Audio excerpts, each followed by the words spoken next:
Aqui é a Mabê. E aqui é a Carol Moreira. E no episódio de hoje a gente vai contar a história da ex-vereadora Marielle Franco. A convite da Intrínseca, a gente lê o livro Mataram Marielle, que lança no dia 17 de novembro. A gente vai dar uma resumida na história dela e depois a Mabê conversou com uma das autoras do livro, a Vera Araújo. Então são dois autores, o Chico Otávio e a Vera Araújo. O Chico é repórter e professor de jornalismo. E a Vera é repórter investigativa e advogada. Infelizmente o Chico não conseguiu conversar com a gente hoje, mas a Vera conversou e foi muito importante, foi muito legal. E se você quiser comprar o livro, a gente tem um cupom de desconto na Amazon. O livro se chama Mataram Marielle e o cupom é Marielle com 2 L's, né? Marielle com 2 L's e dá 10% de desconto para você comprar o livro Mataram Marielle.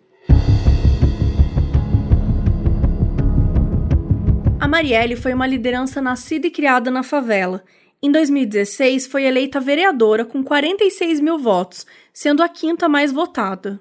Em sua carreira política, foi reconhecida internacionalmente por ONGs pelas formulações de projetos de leis e pautas em defesa dos direitos da população LGBTQI+, e das mulheres pretas e faveladas. Em março de 2018, ao voltar de um evento, a Marielle Franco foi executada enquanto estava dentro do carro. O motorista do carro, Anderson Gomes, também faleceu. O crime chocou pelo profissionalismo, porque eles não deixaram quase nenhuma pista, e também pela crueldade. Foi um marco no aumento da criminalidade do Rio de Janeiro e lido como um ataque à democracia e às bandeiras que a Marielle defendia. E esse caso acabou entrando para a história do Brasil. O caso Marielle foi noticiado no mundo todo e gerou diversas manifestações. Hoje, mais de 2 anos depois, as pessoas continuam pedindo justiça e respostas. Ou como a pergunta que a jornalista Eliane Brum faz diariamente no seu Twitter: 975 dias.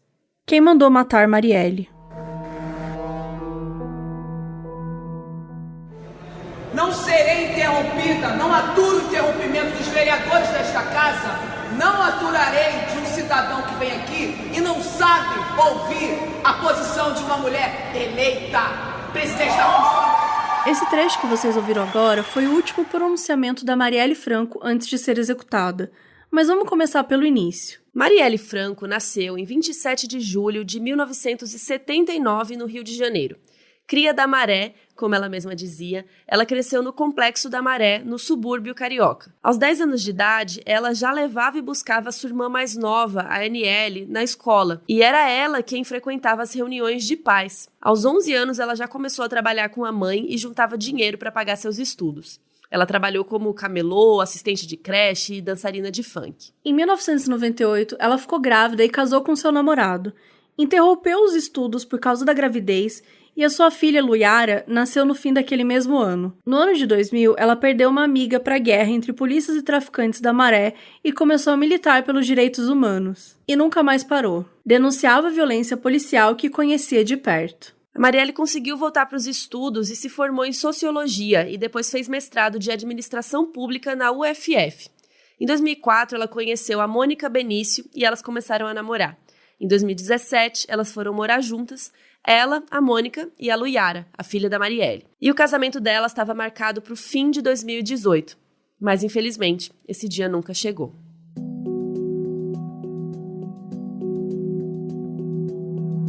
Marielle conheceu Freixo na formatura da sua irmã, Aniele, em 2002. Na época, ela já o admirava e pediu para a irmã o apresentar. Marcelo Ribeiro Freixo é professor e político brasileiro, filiado ao PSOL e atualmente deputado federal pelo Rio de Janeiro. Na época que se encontraram, num evento anos depois, o Freixo tinha acabado de entrar para o partido e enxergou nela uma liderança. Convidou Marielle para participar da sua pré-campanha para deputado estadual e foi assim que ela se tornou coordenadora da sua campanha na Maré. Após ser eleito, ele a nomeou como assessora parlamentar e ele iniciou uma forte luta pelos direitos humanos e pela redução da desigualdade. E também presidiu a CPI das milícias da Assembleia e fez história. Esse é um trecho de 2018, quando a Miriam Leitão entrevista o Freixo. Olha, lamentavelmente, eu fiz a CPI das milícias em 2008. Não foi fácil fazer, porque o que tinha de mais poderoso na Assembleia Legislativa naquele momento era o grupo de milicianos, inclusive.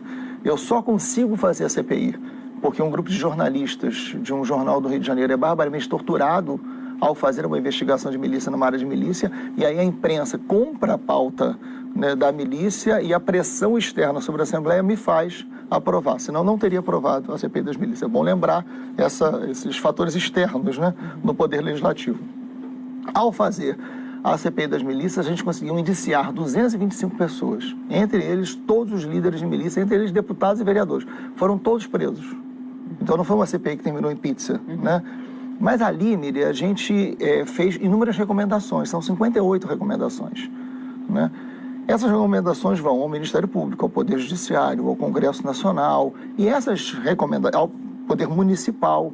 Essas recomendações nunca saíram do papel. Por isso as milícias cresceram.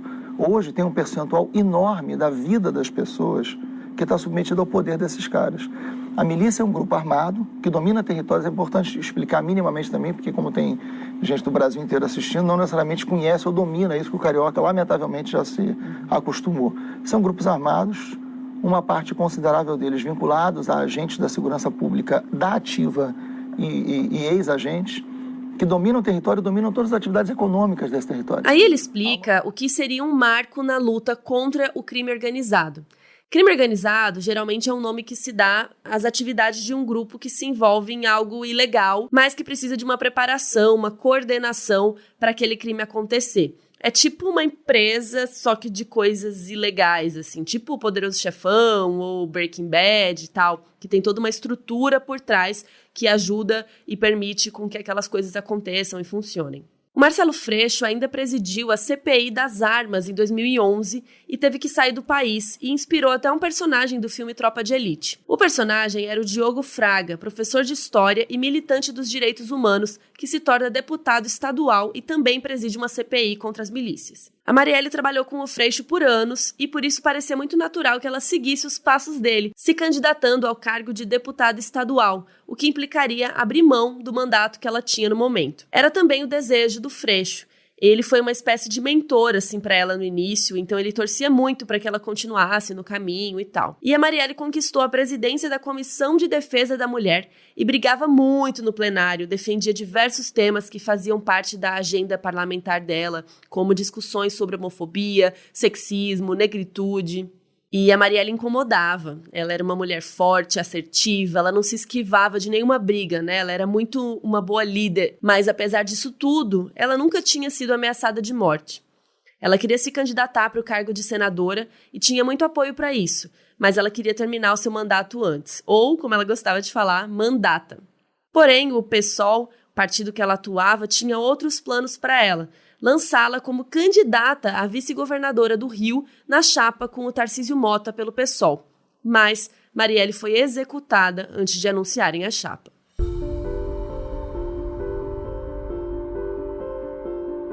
Abre aspas. Uma rajada. Uma única rajada de 1 segundo. Os vidros explodindo e os estilhaços vindo num jato. Como se uma onda gigantesca de vidro tivesse se quebrado do meu lado. Me enrolei e abaixei no movimento imediato, como um caracol, junto às pernas da Marielle. Um silêncio absoluto, interrompido por um ai de Anderson. Meu corpo queimava como se tivesse sido açoitada por 1000 chicotes de uma vez. Fecha aspas. Foi assim que a Fernanda, ex-chefe de gabinete de Marielle e a única sobrevivente do atentado, escreveu as cenas de pânico que ela vivenciou e ficariam famosas horas depois. A cena aconteceria no dia 14 de março de 2018, quando Marielle Franco e o motorista Anderson Gomes foram assassinados a tiros na zona central do Rio de Janeiro.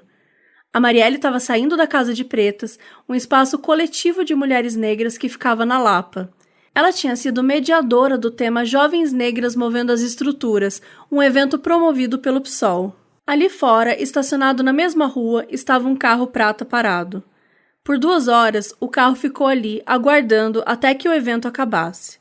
E então, o crime aconteceu, com o carro em movimento, e saíram em disparada. E tinham vários indícios de que o crime foi planejado por profissionais. No dia seguinte, milhares de pessoas acompanharam o velório da Marielle Franco e do Anderson Gomes. E diante dos caixões, as pessoas se despediram aos gritos de Marielle presente. Jornais brasileiros só falavam nisso e atos de manifestações foram marcados por todo o Brasil. Por dias, as pessoas só falaram nisso. 4 dias depois da morte da Marielle, a Katy Perry tinha um show marcado no Rio de Janeiro e dedicou uma música para Marielle. Exibiu a foto dela no telão e até convidou a irmã e a filha dela para o palco. Apareceram várias fake news bem pejorativas ligando a Marielle ao tráfico e, poucos meses depois, deputados do PSL quebraram uma placa escrito Rua Marielle em um comício do Wilson Witzel em 2018. O Witzel acabou se elegendo a governador do Rio de Janeiro, mas hoje está afastado por suspeita de participar do esquema de corrupção na área da saúde. A expressão Marielle presente começou a ser dita por milhares de manifestantes. Ela virou nomes de ruas no Rio de Janeiro, em Lisboa, em Paris. Ela virou samba-enredo de escola de samba, virou símbolo de luta e de resistência. E as investigações não traziam nada de novo e as pessoas não paravam de pressionar para entender o que aconteceu. E para piorar, o Brasil ainda vivia um cenário político de muita tensão com a eleição presidencial chegando, né? Em outubro de 2018, 3 ex-assessoras da Marielle foram eleitas. A Renata Souza, a Dani Monteiro e a Mônica Francisco. E elas prometeram dar seguimento ao trabalho de defesa dos direitos humanos que a Marielle fazia. Ao longo dos anos, a Marielle foi homenageada em diversos murais espalhados pelo mundo. Virou camiseta, panfleto, instituto, inspirou mulheres pelo mundo todo. O nome dela foi usado muitas vezes de forma positiva e muitas vezes foi usado em vão. Mas uma coisa é certa, ela nunca foi esquecida.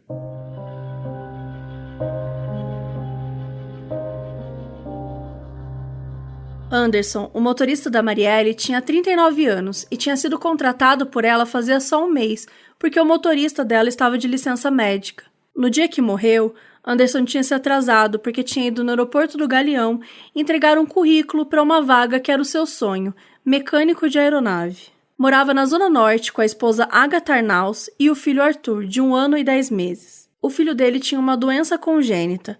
Agatha não tinha horários flexíveis no trabalho, por isso Anderson se desdobrava entre cuidados com o filho e corridas de carro para conseguir cuidar dele. Um tempo depois da tragédia, um exame traria a notícia que eles esperavam desde o nascimento do filho. Descobriram que o que atrasava o desenvolvimento dele era a falta de um hormônio, e a solução era relativamente simples. Infelizmente, o Anderson Gomes não sobreviveu para ouvir essa notícia. A investigação não avançava tão rápido quanto as pessoas gostariam. É um caso realmente muito difícil, complexo, a pressão popular era intensa, ainda é, né? E também alguns erros foram cometidos. Para falar sobre isso, a gente trouxe uma das autoras do livro Mataram Marielle, que eles mergulharam profundamente nesse caso, né? Então, o livro foi escrito pelo Chico Otávio e a Vera Araújo, e a gente teve o prazer de conversar um pouquinho com a Vera.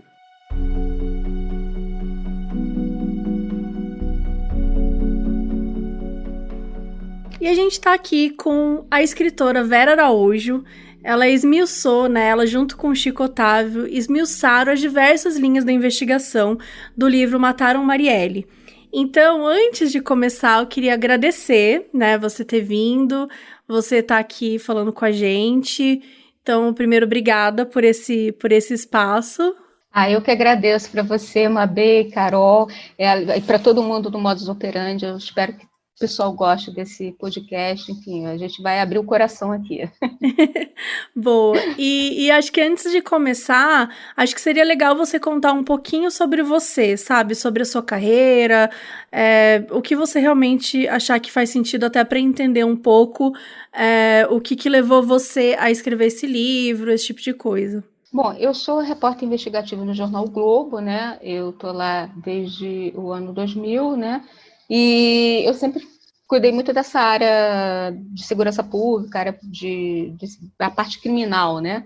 E a gente acompanha muito o crime organizado aqui no Rio de Janeiro, que é uma estrutura bem diferente do que a gente vê em outros lugares. Em São Paulo, por exemplo, tem o PCC, as pessoas conhecem, né, como uma organização criminosa do estado de São Paulo. Aqui no Rio de Janeiro é uma coisa bem diferente, porque a gente tem vários grupos, às vezes esses grupos se juntam. A gente, no momento aqui no Rio, a gente tem o tráfico de drogas, né? Os traficantes que se dividem em algumas facções criminosas, e tem a milícia também, né? Eu sempre cobri a milícia também. Eu dei até o nome de milícia, né? Porque a gente não isso que eu tinha lido, que você que tinha dado o nome de milícia, né? Você que nomeou primeiro esses grupos paramilitares, né? Assim que fala. É porque, assim, na minha carreira, eu sempre cobri muito, como eu falei, muito crime, né? E teve, no início, nos idos dos anos, final dos anos 80, início dos anos 90, tinha os grupos de extermínio na Baixada Fluminense. E aí tinha muitos assassinatos, eram as chacinas, né? Uhum. E de lá para cá, aí eram às vezes por conta de traficantes, aí às vezes policiais matavam, diziam que matavam bandidos, né, na Baixada Fluminense, e tinha essas chacinas, aconteciam essas chacinas. E às vezes havia também grupos de facções rivais, criminosos rivais, também se cometendo esses assassinatos, né? E aí de lá para cá começou a surgir um outro grupo, né, de policiais, algumas pessoas ligadas ao poder público, né, policiais, agentes penitenciários, né, ou guardas penitenciários, militares, que começaram a dizer que estavam tentando fazer uma limpeza, né, enfim, nas comunidades, e aí começaram a surgir assassinatos nas comunidades. E aí, só que eles vinham com uma história de que eles estavam querendo proteger os moradores dali. Mas, na verdade, eles passaram a cobrar por serviço, cobrar taxa de proteção e dali outras taxas, né? Cobrar e exigir que só comprassem gás com eles, o uso da internet com eles, que é o Gatonete, né? Que é o chamado aqui no Rio de Janeiro. E aí começou a surgir esse grupo. A gente botar grupos de extermínio seria um nome muito complexo, que era diferente. Grupos de extermínio só mata. Aqueles que estavam ali, eles não estavam só para matar, eles estavam também para oferir lucros, né, com aqueles serviços, né, com uso de van, essas coisas. Então, eles começaram com transporte alternativo. Então, eles era uma coisa diferente, não era só grupo de extermínio. Também não era a Polícia Mineira, porque a Polícia Mineira, que como o próprio nome diz, ser de Minas Gerais, também seria uma espécie de grupo de extermínio. Era uma coisa diferente, porque eles queriam dinheiro. Eles exploravam as pessoas que moravam e impunham terror para essas pessoas que moravam nas comunidades. Aí, por conta disso, comecei a pesquisar, assim, puxa, acho que milícia. Aí coloquei milícia, escrevi a primeira matéria falando sobre os grupos e botei milícia. E o nome pegou, né? E aí ficou milícia, a milícia está até agora. Então, a gente tem esses grupos, os traficantes, a gente tem os milicianos e ainda temos os contraventores, os chamados bicheiros. E como que vocês tiveram a ideia de escrever esse livro, né? Porque vocês já escreviam sobre isso, já pesquisavam sobre isso, então tem aí uma intensa pesquisa, um aprofundamento e tal, mas por que esse livro? Por que a história da Marielle? Então, a gente começou a cobrir o caso, né? Eu cobri na parte da parte da investigação em si, policial, né? E o Chico, o meu companheiro, que assinou o livro junto comigo, que a gente fez o livro juntos o tempo todo, pensando numa coisa diferenciada, porque o Chico sempre foi um repórter de política, né? Então, ele cobriu nos grandes casos de política, né? Então a gente resolveu juntar, na realidade, nós levamos propusemos isso para o jornal, né? Para o Globo, de nós juntarmos nossas forças, porque é um crime de repercussão enorme e, enfim, é contra a democracia, né? Você matar uma parlamentar. Uma parlamentar. Enfim, mulher, negra, lésbica, enfim, tem todo um simbolismo nisso. E, assim, é uma afronta, né, à democracia. Então, nós juntamos nossas experiências, né, nessa área para poder nos aprofundarmos e escrever, e fazer um jornalismo investigativo de verdade, né? Não ficar essa também foi uma proposta, a gente fazer um trabalho que não fosse só receber da polícia ou só receber do Ministério Público. A gente queria deixar nossa marca, procurando fazer aquilo, sair da inércia de ficar só pegando as respostas prontas. A gente também investigou, né? E esse é o nosso diferencial também com o livro. E por que o livro? Inicialmente, as histórias vinham assim, todas picotadas. As pessoas perguntavam para a gente: mas vocês deram isso? Mas o que isso tem a ver com aquilo? Porque a pessoa às vezes não acompanha. Só vê as manchetes de jornal, mas não se aprofunda, né? Exatamente, Mabê. As pessoas acabam pegando, né, as suas manchetes, a história Uhum. picotada. E aí, na hora, e ninguém tinha se preocupado em juntar todas essas histórias. Você pode até fazer uma memoriazinha quando você dá uma matéria, mas, mas a história é tão longa, com tantos altos e baixos, que fica difícil você fazer isso numa página de jornal ou na internet, com uma matéria, entendeu? E aí houve esse convite da Intrínseca, né, para que nós escrevêssemos o livro e tentássemos, da melhor forma possível, deixar essa história mais clara para o leitor, né? Não, legal. Bom saber. Enfim, a gente estava conversando antes sobre o livro, né? Sobre como ele é, né, na forma que eu vi, uma maneira de explicar as linhas de investigação. Porque, principalmente, para quem está de fora, que é todos nós, né? Porque ainda não tem muitos resultados, a gente ainda não tem exatamente todas as respostas. Então, para nós que estamos de fora, existe uma pergunta principal, né? E dentro do livro, vocês tentaram trazer, acho que esmiuçar essas linhas de investigação e trazer um pouco sobre isso.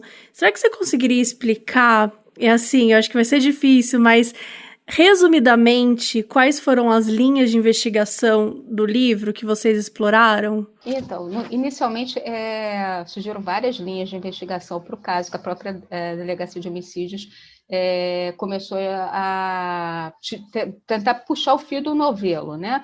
E aí essas histórias, praticamente toda a imprensa chegou a dar, que era investigar um batalhão da região onde a Marielle tinha feito um comentário sobre o desaparecimento de jovens na favela do Acari, e esse batalhão é tido como o batalhão mais violento do Rio de Janeiro, que é o 41º, que é o Girajá, né? E tem essa fama, né? E ela chegou a fazer um comentário naquela semana, na véspera do assassinato dela. Também teve... que é aquele post que ela fez perguntando quantos nós mais vão ter que morrer, né? Exatamente. Que ficou até uma frase famosa dela falada no post. Exatamente. Essa foi uma linha que foi explorada.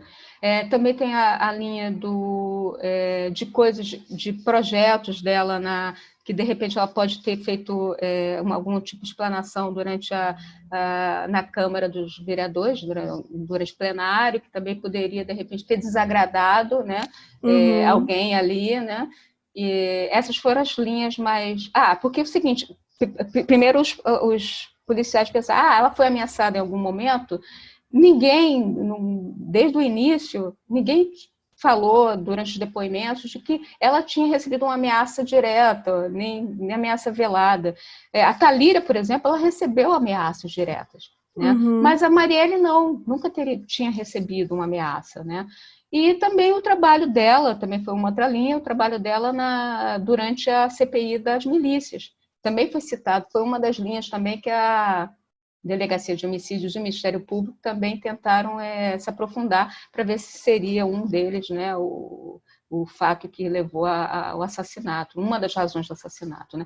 E naquele período a Marielle também tinha na véspera tinha aceitado ser uma das vereadoras que ia representar a oposição durante a intervenção, porque o Rio de Janeiro estava sob intervenção federal naquele período, que os militares, o secretário de Segurança e o interventor federal eram militares.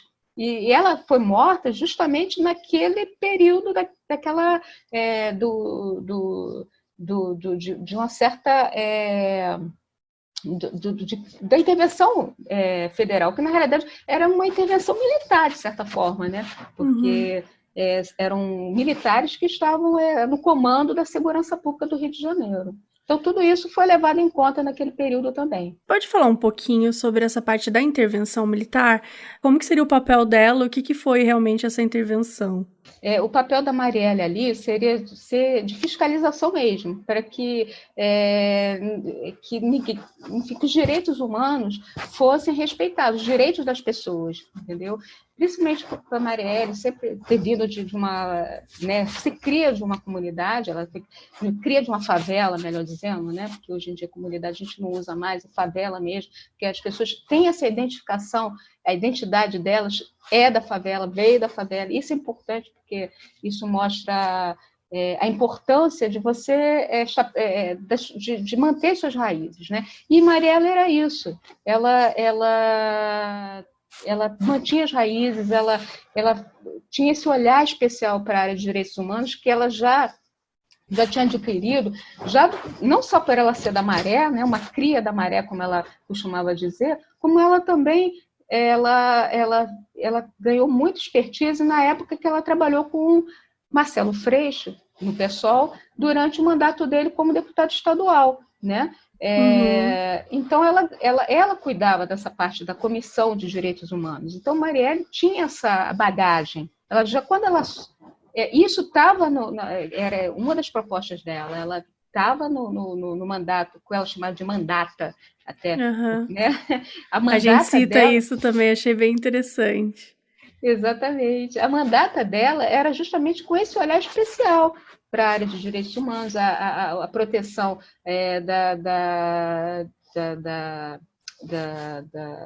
das pessoas que moram em favelas, a questão LGBTQI+, a questão das pessoas pretas, né?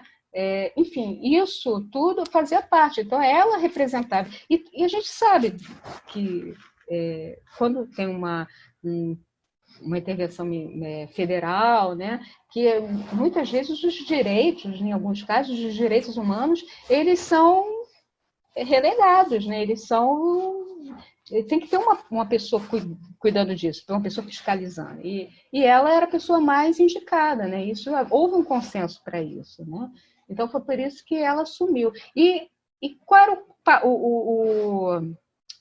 era o cenário naquele período? O cenário que a gente, naquela época, estava ocorrendo assim, muitos roubos de carga no Rio de Janeiro. O Rio de Janeiro era o campeão enfim, toda hora ocupava os manchetes de jornal, a televisão, né, o noticiário de modo geral. E aí o Temer, na época, né, resolveu assinar o decreto, né, instituindo a intervenção militar. E com isso foi escolhido um general para que ele cuidasse da segurança pública no Rio de Janeiro, né? Ele foi o interventor. Sem contar que a gente também estava mergulhado em problemas de escândalos, também de desvio de dinheiro, na época do governador Sérgio Cabral, né? Enfim, a gente estava com tesão, né? Enfim, era uma confusão danada aquele período. Então, por conta disso, era esse o cenário, então por isso que houve a intervenção federal aqui no Rio de Janeiro. Acho que até você comentando desse período, eu estava relembrando que tudo isso aconteceu em 2018, e 2018 foi um ano muito difícil. Foi um ano que realmente dividiu o Brasil em muitos sentidos. E acho que dá para dizer que parte foi do que aconteceu com a Marielle e com o Anderson, né? Acho que, de certa forma, aquilo desencadeou algumas questões e algumas pautas que já estavam sendo discutidas há muito tempo, mas enfim, por a gente estar vivendo até um momento de eleição presidencial, que, né, dentro do contexto de que a presidente anterior, né, tinha sofrido impeachment, então tinha uma outra pessoa, né, então a gente estava, enfim, era um verdadeiro caos, e foi um momento muito difícil em todos os sentidos. Então, acho que houve essa polarização, né? Até esse termo ficou muito, muito famoso nessa época. Acho que ninguém nunca tinha usado para falar sobre política, tanto como a gente aprendeu a falar polarização, mas que isso foi super essencial. Mas vamos dar um passo para trás, assim. Aconteceu a tragédia, né? Aconteceu a tragédia e aí, no dia seguinte teve aquela comoção que foi o enterro, né? Então eu queria que você falasse, assim, também um pouquinho como é que foi esse processo investigativo e como é que foi a importância mesmo que essas reportagens e essas investigações que vocês estavam fazendo foi para também tentar elucidar o caso? Inicialmente, os repórteres normalmente pegam as informações prontas da polícia, do Ministério Público, enfim, dos órgãos que possam passar a informação. E, infelizmente, no próprio processo da Marielle, a gente estava sentindo, dos repórteres que cobrem o caso, estavam sentindo dificuldade de conseguir as informações, né? E esse trabalho de jornalista começar a fazer, investigar, que é a base do jornalismo investigativo, de certa forma, tem acabado um pouco, né? As pessoas, às vezes, se acomodam, recebem a informação já pronta dos órgãos. Esse silêncio das autoridades em não passar as informações fez com que os jornalistas passassem a correr atrás de informação. E aí, por exemplo, colegas que começaram a pegar imagens, tentar colher imagens das câmeras de segurança ao longo do trajeto em que houve a emboscada Marielle e Anderson, por exemplo. Isso os jornalistas conseguiram as imagens com mais rapidez do que a própria polícia, entendeu? Que a polícia que tinha que ter... Isso acaba sendo uma coisa meio... um erro grave, né? Porque a primeira coisa que você tem que fazer... recolher imagens do trajeto, é meio que o dever de casa da polícia, né? Tentar ouvir testemunhas, isso é primordial, recolher as cápsulas do local, as balas, ver a iluminação, analisar o corpo ali no local, a cena do crime, que né, a gente costuma falar. Quer dizer, como faltavam essas informações, os repórteres começaram a ter que se mexer, tipo, a gente não está recebendo informação, nem sabe se eles estão fazendo o dever de casa deles, então vamos fazer o nosso dever de casa?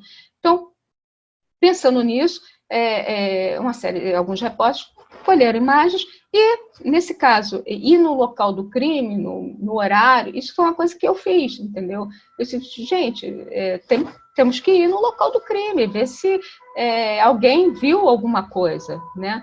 Foi aí que eu resolvi, no mesmo horário, passar lá e dar uma olhada, tentar descobrir testemunhas, ouvi várias pessoas no local, muitas pessoas disseram que não vi nada, não ouvi nada, você não ouviu nada? Isso chama atenção.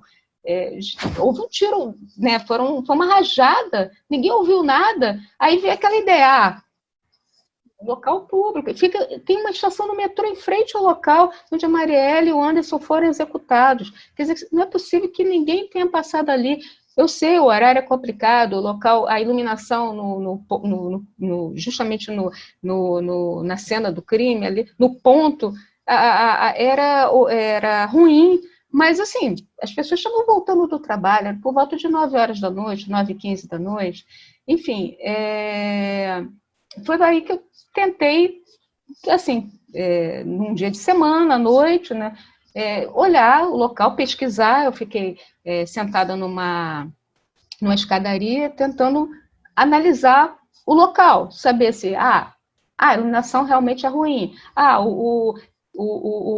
passa gente aqui, não é tão ermo assim, tá? É realmente ermo para o local que mas passa 1 ou 2, enfim, mas tem gente, de vez em quando passa alguém. E aí, nisso, perguntando, você viu? Você sabe de alguém que viu? Aí eu cheguei num morador de rua, né? Eu já tinha ouvido vários moradores de rua, 3, né? E aí eu cheguei nesse morador de rua, e ele negou, mas ele acabou caindo numa contradição na hora que eu comecei a perguntar. Ele disse que não viu nada. Eu falei assim, mas foi por volta de 9, e aí falei um horário. Ele disse, não, foi 9h15, eu vi o relógio ali. Eu falei, o senhor disse que não estava aqui, como é que o senhor... Ele se entregou, né? Ele se entregou, assim, né? Aí não tinha como ele né, voltar atrás, né? Aí depois ele começou a contar as coisas, ele foi assim, crucial. E dele eu consegui chegar em outra pessoa, que a senhora com as crianças, né? Ela me deu um pouquinho mais de trabalho, né? Porque era uma pessoa que passou ali na hora, né?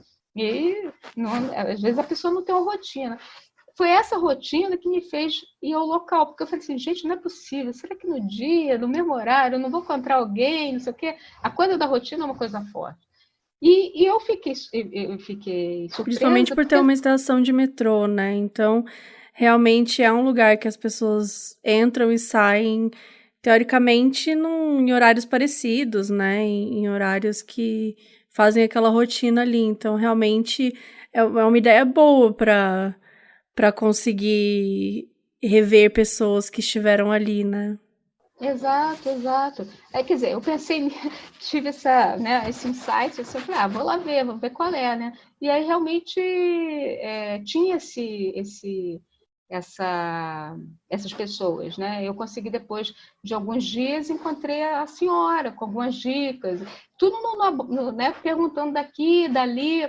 Eu fui no posto de gasolina também que tem um posto de gasolina próximo, as pessoas não ouviram nada, e aí reforçou a ideia de que o crime, o executor, usou um silenciador. Quer dizer, foram informações que a gente conseguiu obter por conta das perguntas das testemunhas. pessoas, das testemunhas, exatamente, exatamente. Isso é importante. E isso é legal, porque, como eu falei, a gente às vezes fica esperando a autoridade passar uma informação, e aí o jornalista, quando passa a procurar isso, você faz um jornalismo mais sério, mais cuidadoso, e você não fica esperando as respostas prontas, né? Então, Sim. Você vai à luta, né? E o caso da Marielle foi muito isso, a gente foi à luta, por várias vezes a gente foi fazer investigação paralela, né? O Chico e eu, a gente foi parar numa favela, porque a gente soube que tinha uma influência também de terras, de disputa de terras, fundiária na região. Recebemos a dica, fomos no local, entrevistamos e trouxemos essa questão também fundiária como uma possível linha de investigação. Tá, vocês realmente se jogaram no caso e foram a fundo, né, para tentar encontrar esses pontos. E dentro desse caminho que vocês tiveram, quais que vocês consideram, que vocês observaram, dos principais erros dessa investigação? Assim, no primeiro dia, foi o pessoal do local de crime, que chama assim, equipe de local de crime, que foi no dia da execução, no dia 14 de março de 2018. Aí foi a equipe de local de crime. Só que essa equipe de local de crime, por exemplo, ela não viu todos as marcas, os vestígios de tiro no carro, por exemplo.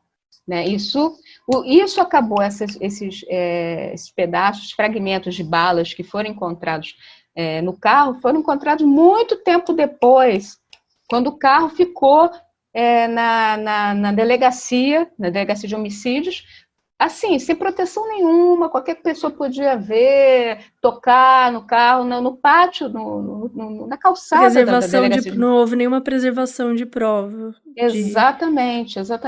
Isso foi um erro, assim, a das testemunhas para mim foi bem grave, porque eles, no dia mesmo, chegaram... Essa testemunha que eu encontrei dessa senhora, que estava com as crianças no dia, que foi, assim, bem interessante, porque ela, inclusive, falou qual foi a rota de fuga dos executores. Ela foi dispensada pela polícia militar na época. Tipo assim, olha só, o que você está fazendo aqui com tanta criança, com as crianças? Vai para casa. Ou seja, e não pegaram os dados dela, não pegaram o telefone, nada para servir posteriormente de testemunha, mandaram ela embora, como eles fizeram com várias pessoas. Mas a gente achou essas duas testemunhas, e a Polícia Civil chegou a achar uma pessoa que trabalhava num educandário que tinha próximo, né, de jovens, mas, de repente, é possível que haja mais testemunhas. Mas só que hoje em dia, ser testemunha no Brasil é muito complicado. Ninguém quer ser testemunha de nada, porque você não tem garantia nenhuma para ser uma testemunha. Então, se você, de repente, tem uma testemunha, alguém que está querendo falar, e você dispensa essa testemunha, é um absurdo dos absurdos, né? E você não pega nem os dados para ela ser ouvida depois. Então, eu acho isso bem grave. Assim como os fragmentos também, eu achei que, né, eu acho que foram erros, né, isso a gente não pode deixar de apontar. Enfim, um outro erro que eu acho que foi ficar muito tempo porque depois eles começaram com várias linhas de investigação. Depois, por conta de uma testemunha que disse que era testemunha, que apareceu, procurou a Polícia Federal, essa pessoa disse que tinha uma dica, tinha uma informação de quem poderia ter cometido o crime contra a Marielle Anderson. E aí a polícia ficou meses nessa linha de investigação. Perdeu tempo à beça, quando ela podia ter, né, estar com várias linhas de investigação ali, mas aí se perdeu nessa linha, que não era a linha, e você perde tempo. E tempo numa investigação como um crime grave como esse, um crime de repercussão internacional, como foi o crime de contra a Marielle, quer dizer, você não pode perder tanto tempo com uma coisa, uma história só. Você tem que seguir com as outras linhas de investigação. Mas parecia que o crime já estava prestes a ser elucidado, né? Saíram diversas manchetes desde que esse crime aconteceu, fizeram muito sensacionalismo, né? Acho que muitas reportagens que falavam de, já tá quase acabando, já tá quase certo, já pegaram.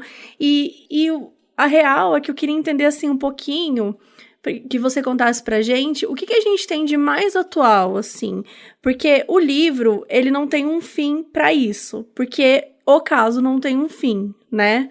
Então, qual que é hoje a parte mais atual disso? Por exemplo, o livro, ele já tá desatualizado?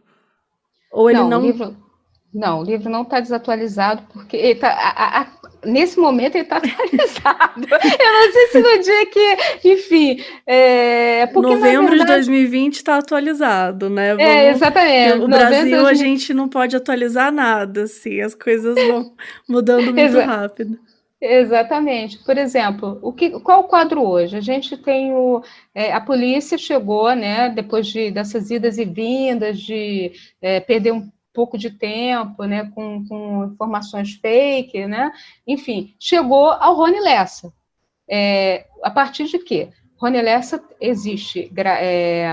foi extraído do celular dele, né, e dos devices dele, né, computador, essas coisas também, informações de acessos que ele fez até ele buscar a Marielle como alvo. Isso é interessante, porque a Marielle não era o principal alvo, pelo que a gente observa, pelo que observamos pelas investigações. Você vê, por exemplo, ele investigou o Freixo, Marcelo Freixo, deputado, a filha do Marcelo Freixo, ele pesquisou a Isa, cantora, por exemplo, até chegar na Marielle. Quando ele chega na Marielle, né, ele dá uma pausa e começa a pesquisar tudo sobre ela. Tem coisas interessantes, como ela frequentava, num dia da semana, um curso de inglês.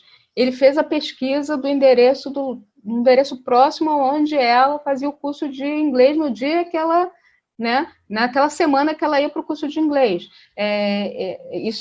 Agora, o mais assim, que chamou muita atenção foi quando ele buscou um endereço que era do ex-marido da Marielle, que ela ia visitar naquela semana, que ela não fazia nunca.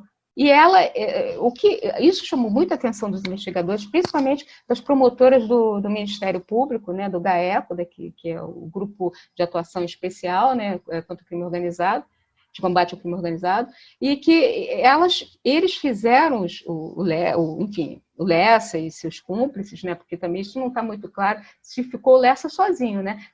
O que a polícia chegou é que as investigações chegaram é que o Lessa foi o atirador. Tanto que também tinha pesquisas do mesmo tipo de arma e de acessórios para aquela arma que foi usada para a execução da Marielle e do Anderson, né? Então, eles têm essas evidências contra o Rony Lessa, né?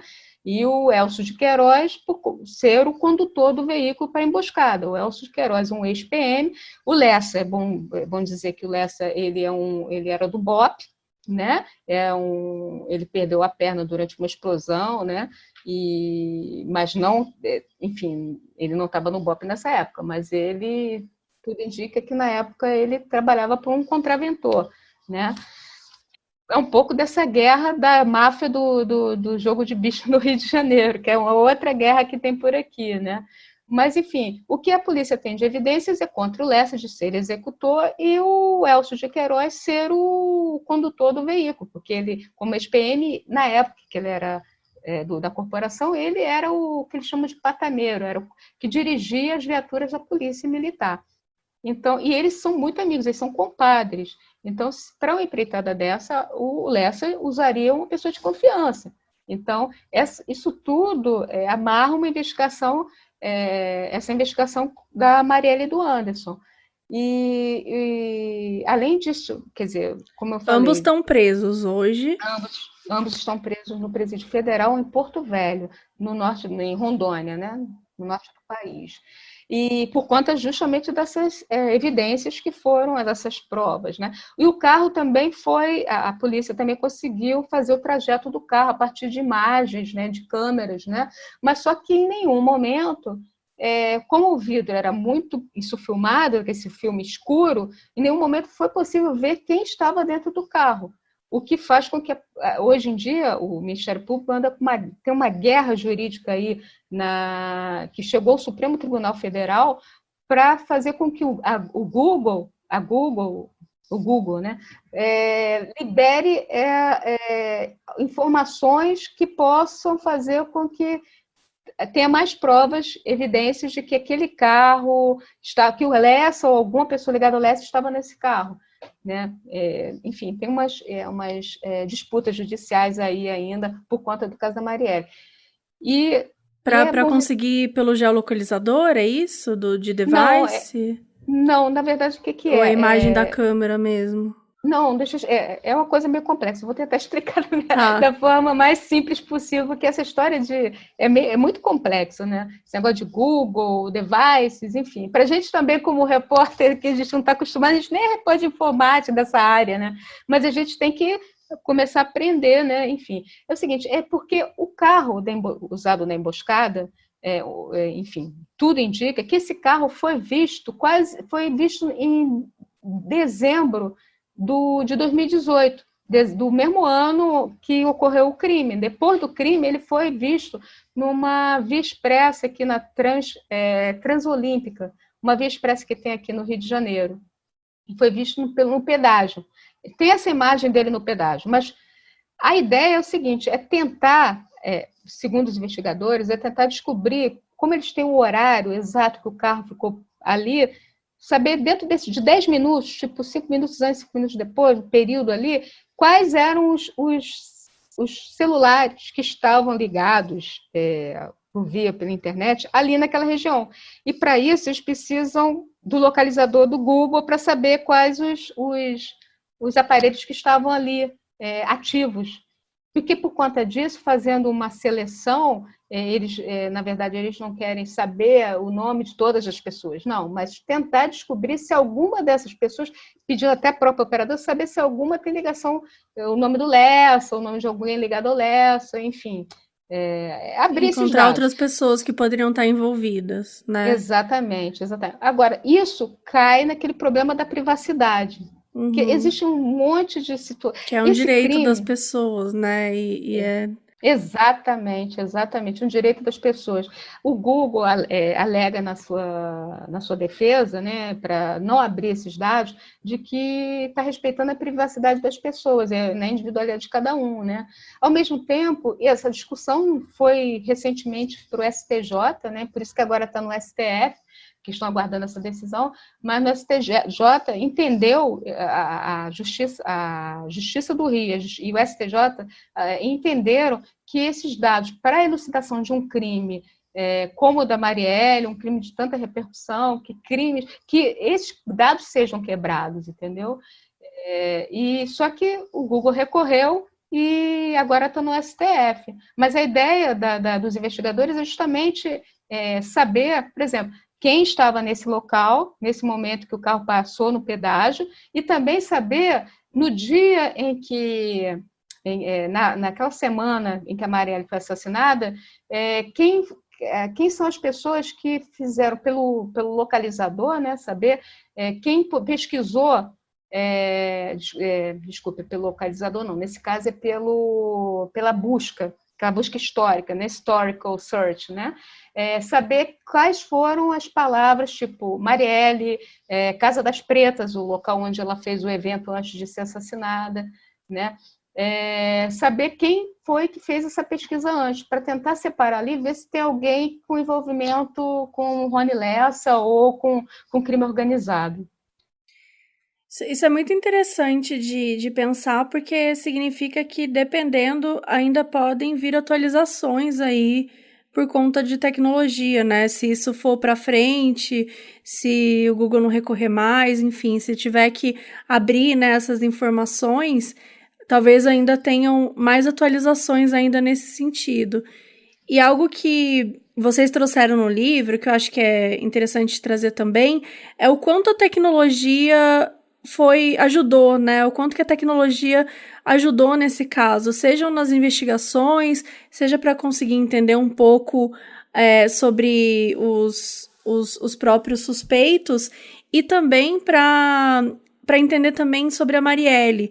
Porque, aparentemente, né, vocês falam no livro que ela estava gravando todas as conversas que ela vinha fazendo até então, né? Que isso era algo que nem a família dela, nem o partido estava sabendo, né? Pelo que eu entendi, ela estava gravando essas conversas, e por conta disso, vocês tiveram, não sei se vocês tiveram acesso, mas enfim, a investigação teve acesso a essas conversas, e por conta disso, eles entendiam, bom, eles entraram na vida da Marielle, né, entre aspas, por assim dizer. Eles estavam lá acompanhando conversas, acompanhando mensagens, acompanharam, né, durante um período ali como que as conversas que ela teve com as pessoas e o que ela pensava, o que ela dizia, como ela estava se sentindo naquele momento. O que foi importante para a investigação, com certeza, mas eu não consigo pensar no quão invasivo né? O quão, assim, que isso pode acontecer com as pessoas, né? As pessoas, quando, enfim, se acontecer algum tipo de crime, alguma coisa assim, saber que a nossa vida é fuxicada desse jeito, né? Que ela é invadida dessa forma. Tudo bem, ela era uma parlamentar, ela era pública e tudo mais, mas me incomodou, sabe? Assim, me deu, assim, um pouco de, não sei, eu senti, assim, uma coisa do tipo, poxa, até isso, sabe? Até isso foram atrás, até isso ela não teve esse poder, né, de garantir a sua própria, sei lá, privacidade, né? Um crime como esse, que, enfim, dessa magnitude, esse tipo de coisa, a pessoa perde realmente a privacidade. É uma coisa necessária, você está ali, é aquela coisa de você botar na balança, né? O que é mais importante? É elucidar o crime. Para isso, infelizmente, você vai ter que fuxicar a vida dessa pessoa, de tudo quanto é forma. Uhum. Ali a gente conheceu até um outro lado da Marielle, o lado da mulher desconfiada. A gente tem que levar também um momento político, aquele momento ali, a gente explica isso no livro, ela queria ser senadora, entendeu?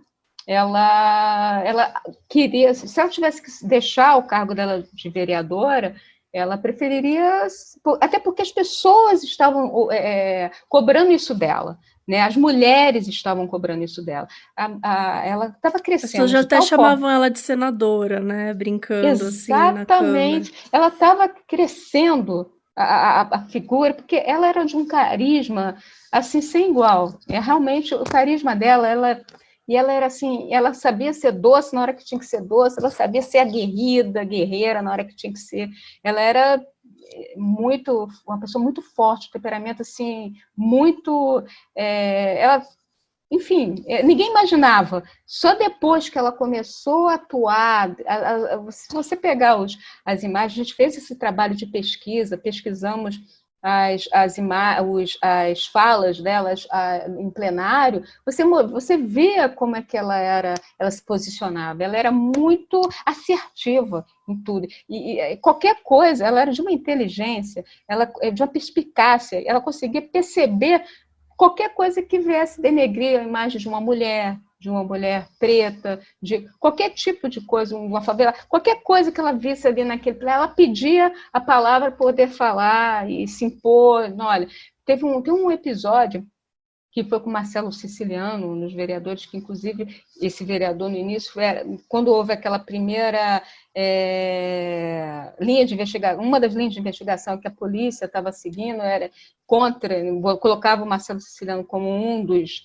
possíveis mandantes naquela época, né, no início da investigação, tem uma fala dela que reforçava um pouco até essa versão. Quando ela fala, ela pede um plenário para poder falar, né, pede o direito, né, de se posicionar. Quando o Marcelo Siciliano fala assim, minha palavra de homem, ela pega, depois pede, né, a vez para falar e diz assim, não, que palavra de mulher também é válida, não é só de homem que vale, não. Ou seja, ela sempre estava antenada para mostrar o posicionamento, né, tentar reforçar a figura da mulher brasileira, a mulher que vê. Até porque a gente vê, agora mesmo a gente está em época que o ambiente de eleição, também que ela estava era muito masculino, né? Exatamente. Era um ambiente que ele, de certa forma, ele já repudia a mulher, né? Então, acho que tinha muito sobre isso também. Ela precisava o tempo todo estar se provando. Exatamente, tinha que se posicionar ali, ela tinha que provar por que ela estava ali. Por isso que o trabalho dela era muito mais complicado do que qualquer homem dali, porque ele já estava ali, a maioria, né, tapinha nas costas, e você não faz isso com a mulher, entendeu? Então, ela tinha que se posicionar, e ela todo o tempo, ela ficava em vigilância, era uma eterna, uma vigilância constante, para mostrar o posicionamento dela ali, mostrar que ela não vê. Imagina, uma mulher preta, vinda da favela, entendeu? Lésbica, ali naquela posição, os homens faziam chacota, toda hora ela ouvia piadinha, e isso fazia muito mal para ela, entendeu? Enfim, tem esses episódios que chamam muita atenção. Agora, voltando àquela história da privacidade, é uma coisa que a gente também tenta mostrar no livro, né? Que essa coisa, essa história não acabou, óbvio, né? A gente não chegou no mandante, né? Mas, além disso, tem muita coisa para acontecer. Tem essas decisões que sendo tomadas favoravelmente à abertura, né? No caso, a quebra de dados, né? Sigilosa dos Googles, do Google, no caso, para saber o carro, se quem estava dentro do carro, se tinha alguma ligação com o crime organizado, com o Rony Lessa, ou se também essa história de quem pesquisou a Casa das Pretas, tudo isso pode vir a qualquer momento, além dos próprios telefones do Rony Lessa, que ainda estão sendo quebrados, porque o Rony Lessa, essa coisa da tecnologia... Tem vários que ainda não conseguiram, né, abrir...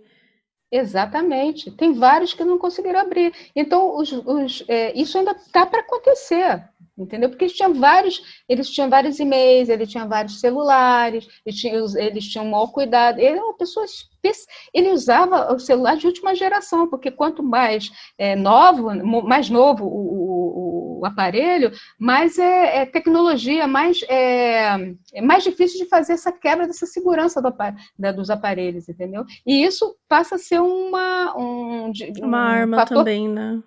Fator que dificulta o trabalho da investigação, né? Então, e ele era muito esperto, ele pesquisou programas para apagar dados do computador, dados do celular, para não deixar rastros. Esse crime quase não deixou rastros. E os rastros, a polícia teve que se reinventar. Na verdade, nos Estados Unidos isso está muito mais adiantado. A gente não tem isso que vem acontecendo no Google, Facebook, aqui no Rio de Janeiro, no Brasil, que evita a quebra. Lá nos Estados Unidos isso é muito comum. O crime da Marielle está sendo um divisor de águas para isso. Inclusive facilitando que, futuramente, e alguns casos que já estão acontecendo aí, que já aconteceram, para poder facilitar na quebra desses dados, entendeu? Talvez avance nessas pautas, né, de leis e tal, e realmente entrar nesse caminho. Exatamente. E ainda falando, você comentou, né, ainda tem coisa para vir e tal, a história não acabou. Por que vocês resolveram lançar o livro agora? Porque a história não acabou. Qual que foi a intenção? Isso foi um dilema, porque, na verdade, Imagino. a ideia porque a ideia a gente estava todo momento achando que vão chegar nos mandantes, até o final do Vocês momento, né? acreditavam que ia chegar antes, que ia ter a resposta antes? Exato, Tá. achávamos, porque já tinha umas coisas acontecendo, que eu não posso revelar até né, para não atrapalhar as investigações. A gente tem que também ser, no caso, tem que ser rigoroso com isso para não atrapalhar, porque a gente quer que esse crime seja elucidado, né? Mas só que, por conta até dessas demoras, essas quebras, né, esses problemas judiciais, a dificuldade de abrir o celular, as informações dos celulares do Rony Lessa e do próprio Adriano, porque esses crimes sempre têm uma ligação, porque Adriano e Lessa, por exemplo, para quem não sabe, é bom explicar o Adriano, quem é o Adriano. O Adriano era o chefe do escritório do crime aqui no Rio de Janeiro, que era um grupo de matadores de aluguel que executava, foi criado principalmente para ajudar a máfia do jogo do bicho, porque a máfia do jogo do bicho usava a força de alguns policiais, ex-policiais, para fazer sua segurança, mas precisava de um grupo para fazer as execuções, matar os desafetos. Nisso surgiu, como o Adriano veio do BOP, do Batalhão de Operações Especiais, ele é um ex-integrante, ele foi expulso da corporação, ele acabou, e ele já fazia esse trabalho meio que avulso, por conta própria, ele criou o Escritório do Crime, que também só pôde ser, veio à tona por conta do crime da Marielle, né? Porque até então existia o escritório do crime, mas ninguém, assim, só do submundo que se tinha conhecimento da existência do escritório do crime. Quando você passa a investigar o crime da Marielle, você descobre que, tem o escritório do crime. O Chico Otávio e eu, nós descobrimos a existência do escritório do crime. E nós fomos os primeiros jornalistas a anunciar isso. Porque quando a gente fala, gente, que nome é esse? Escritório do crime. Aqui no Rio de Janeiro a gente tem vários nomes, assim, sindicato do chopp, escritório do chopp, e tem escritório do crime, né? Que é uma coisa completamente... Para mostrar que é organizado mesmo, né? Exatamente, para mostrar que é organizado. Inclusive, não cometendo crimes só no Rio de Janeiro. Os tentáculos, quer dizer, eles tinham tanta profissionalismo naquilo que eles faziam, né, de matar, né, mediante paga, né, alguém pagando, que eles também viajavam para outros estados para cometerem os crimes, né? Era um grupo muito bem organizado, que realmente só apareceu por causa do crime da Marielle. E ele chegou a ser investigado por conta do crime da Marielle. Aí você vai me perguntar, mas Vera, qual a ligação do Rony Lessa com o Adriano, né? O Adriano, né, na verdade... E o Adriano foi executado esse ano, né, na Costa do Sauípe. Certo? Exatamente, certo. O Adriano foi executado em fevereiro desse ano, na Bahia. Ele primeiro foi localizado na Costa do Sauípe, mas conseguiu fugir, porque ele era um policial, ex-policial muito bem treinado, né? Porque, afinal de contas, ele é a tropa de elite do Rio de Janeiro, né? Ele então, nadou, né? Ele nadou para fugir. É aquele tipo de fuga espetacular, tipo fuga que a gente vê no filme americano, né? Uhum. Tipo Missão Impossível, essas coisas. Aí ele pulou o muro, nadou, fugiu, saiu correndo, trocou de roupa, coisa de maluco. E conseguiu ir para um sítio no interior da Bahia. E lá ele falou, a polícia conseguiu localizar depois de uma semana nesse sítio. Depois ele foi para uma casa no sítio. Enfim, e aí foi morto, foi executado, né? Segundo as autoridades policiais da Bahia e do Rio de Janeiro, ele teria reagido à prisão, né? Isso aí, enfim. Mas o Adriano, ele conhecia o Rony Lessa, entendeu? Até porque aquela região, a região sempre é a mesma, na zona oeste do Rio. E a polícia até hoje não tem certeza se o Lessa integrava o escritório do crime, mas tem certeza que eles tinham negócio juntos, tinha que alguma eles tinham ligação. alguma coisa. Tinha alguma ligação. Isso né? E por isso que, né, acabou se investigando o Adriano no início, né? Achando que ele pudesse ter alguma ligação com o escritório do crime.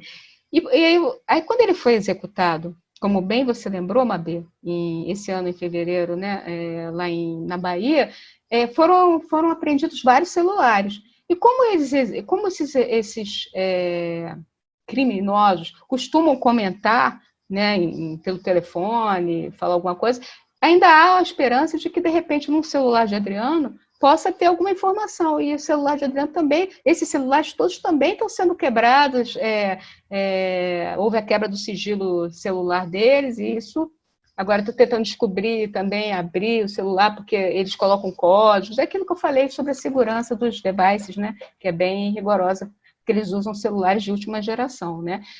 E o Adriano tem a gente não pode esquecer que ele virou uma figura emblemática, né? Não só ele apareceu no caso ele tinha a mãe dele e a ex-mulher dele trabalharam no gabinete do Flávio Bolsonaro, né? Do filho do presidente, né?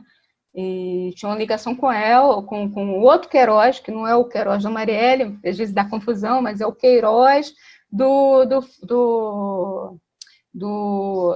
que era Fabrício Queiroz, que era um dos assessores do Flávio Bolsonaro no esquema da rachadinha, né? Que é outra coisa que está sendo investigado agora. E por último, acho que seria muito legal também entender, assim, acho que você até falou, mas acho que é importante talvez dar uma mensagem final mesmo sobre o objetivo de vocês com essa história, né? Qual que foi o objetivo? Enfim, vocês querem que a investigação, né, seja elucidada, vocês querem que isso seja... Porque virou um capítulo da história do Brasil muito triste, muito pesaroso, mas também é importante chegar ao fim dele, né? É importante que consiga encontrar a resposta disso tudo. E qual que é o objetivo de vocês, assim, com essa história? Como você mesmo já falou, Mabê, o objetivo é esse, é a gente continuar instigando para que esse caso seja elucidado, que, enfim, a gente já está no terceiro delegado no caso, né? Temos duas promotoras que são muito aguerridas, dedicadas ao caso. Isso foi uma grande, né, um fator positivo, né? Porque a gente vê uma integração, né, agora, nesse momento, até da polícia com as promotoras cobram muito e não aceita qualquer tipo de resposta. Elas querem provar com todo cuidado, são muito, né, detalhistas, enfim, querem robustecer essas provas. Isso é importante, porque hoje no Brasil, qualquer coisa é um motivo para soltar as pessoas, né? A gente vê aí, toda hora, a gente vê pessoas sendo soltas de forma que você não entende, sabe que a pessoa, todo mundo sabe que é um super bandido, que cometeu crime, tudo indica, mas às vezes se pega numa informação, numa prova que não seja tão forte, né? Enfim, uma prova que seja mais frágil, eu acho que o termo é esse, e aí consegue soltar. Então, o objetivo é realmente fechar e não aceitar qualquer pessoa sendo acusada. Isso é importante. Porque teve bastante acusações injustas, né, durante esse processo também. A gente viu, por exemplo, nesse caso que antes de chegar o Rony Lessa, né, a polícia perdeu muito tempo com com dois suspeitos, que eles, né, duas pessoas que eles achavam que podia ser o executor e o mandante. O executor, que eles achavam que seria o Orlando da Curicica, né, ele é miliciano, ele nunca negou ser miliciano, mas sempre recusou. E ele disse, costumava falar, não vou ser embuchado, que é o termo que eles chamam para colocar uma pessoa como acusada quando não tem nada a ver. Então, né, aí chamam de bucha, embuchado, é um termo que é usado na linguagem policial. E as promotoras fizeram um trabalho muito interessante nesse sentido de não aceitar qualquer coisa, tinha que ser provas robustas, contundentes, né? Contundentes, exatamente. E isso é importante, a gente tem que ter esse olhar para não prender um inocente, né? É um caso complexo. Tem umas coisas interessantes, porque você chegou a comentar sobre a pressa. Esse tipo de crime, óbvio que a gente tem que ter uma certa precisão, tem que ter precisão e uma certa pressa para conseguir as informações, porque às vezes elas podem se perder, mas ao mesmo tempo tem que ser uma coisa consciente e responsável, porque um inocente pode ser preso, né? Então, e um crime como esse, a pessoa não vai ser solta tão cedo, né?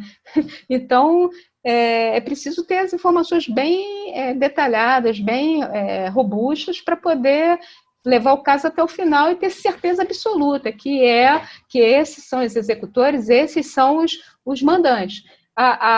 Tanto a polícia como o Ministério Público não tem dúvidas de que Rony Lessa e Elcio de Queiroz foram os executores. Agora, é necessário que chegarem os mandantes, né? Chegar os mandantes. E a nossa mensagem no livro é justamente essa, de que tem que ter cuidado, a investigação tem seu tempo, né? Mas que tem que ser uma coisa responsável, tem que chegar aos verdadeiros mandantes, né? E a gente vai seguir cobrando. E o livro é só um aviso, vamos continuar cobrando, isso aí não vai acabar por aí, não. Se tiver que, de repente, a gente vai continuar na investigação, a gente vai continuar cobrando, né? Esse caso não acabou, né?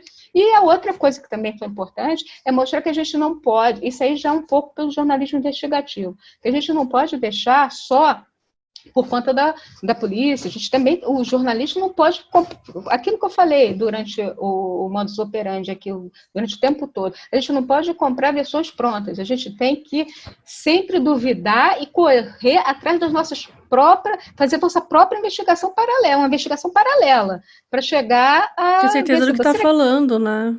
Exatamente. E, de repente, fazer o que a gente conseguiu fazer. Nós trouxemos mais testemunhas, trouxemos outras linhas de investigação, enfim, vamos continuar nessa luta. A gente não vai deixar esse caso morrer, não. E no Rio de Janeiro tem um outro detalhe interessante. Toda hora tem um crime acontecendo. Se você não continuar cobrando, os crimes vão continuar acontecendo e isso vai gerar mais impunidade. Se o caso da Marielle ficar impune, eu acho que vai ser uma desmoralização total, porque é um crime de repercussão internacional. Muito obrigada pelas suas palavras e também por ter, enfim, participado aqui com a gente. Gente, se vocês quiserem comprar o livro, a gente tem um cupom de desconto da Amazon. O livro se chama Mataram Marielle e o cupom é Marielle com 2 L's e dá 10% de desconto. Então a gente vai deixar aqui no link da descrição, vai deixar tudo certinho. Tivemos aqui um papo muito legal com a Vera. Vera, muito obrigada de verdade, assim. Nossa, obrigada a você, Mabê, Carol, vocês foram ótimas. Enfim, gente, eu espero que vocês gostem do livro, que a gente fez com muito carinho, e uma coisa de bandeira mesmo, sabe? Uma coisa que a gente pegou, tirou assim lá do fígado, porque a gente não pode deixar o jornalismo sério morrer, e nem principalmente uma pessoa que pensava na democracia como Marielle Anderson, né? Porque a gente tem que manter essa história viva, né? Como a própria Marielle, o slogan da Marielle presente, né? Então a gente vai continuar com ela presente e presente também por conta de cobrar uma elucidação com relação aos mandantes, tá? Obrigada, então, e espero que vocês continuem as investigações de vocês e que a gente realmente veja aí no futuro, talvez, um próximo livro com a resposta, com o resultado que a gente está esperando para realmente dar um fim nessa história que é muito triste e fala, né, por si só. O Instituto Marielle foi criado pela sua família com a missão de, abre aspas, inspirar, conectar e potencializar milhares de jovens negras, LGBTQIA+, e periféricas a seguirem movendo as estruturas da sociedade. E eles têm uma campanha que é uma iniciativa criada com o objetivo de defender a memória de Marielle, espalhar o seu legado, regar suas sementes e lutar por justiça. Conheça as ações e apoie o Instituto. Vai em www.apoie.institutomariellefranco, com 2 L's.org. O link vai estar na descrição do episódio e também nas nossas redes sociais, @moduspod.